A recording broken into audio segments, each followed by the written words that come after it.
जी अस्सलाम वालेकुम।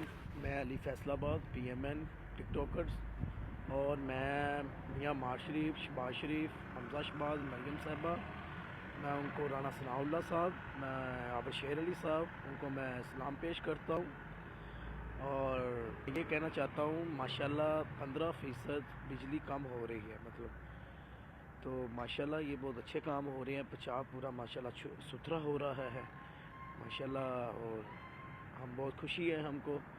और सीएम पंजाब मरियम साहबा बहुत अच्छा कर रहे हैं।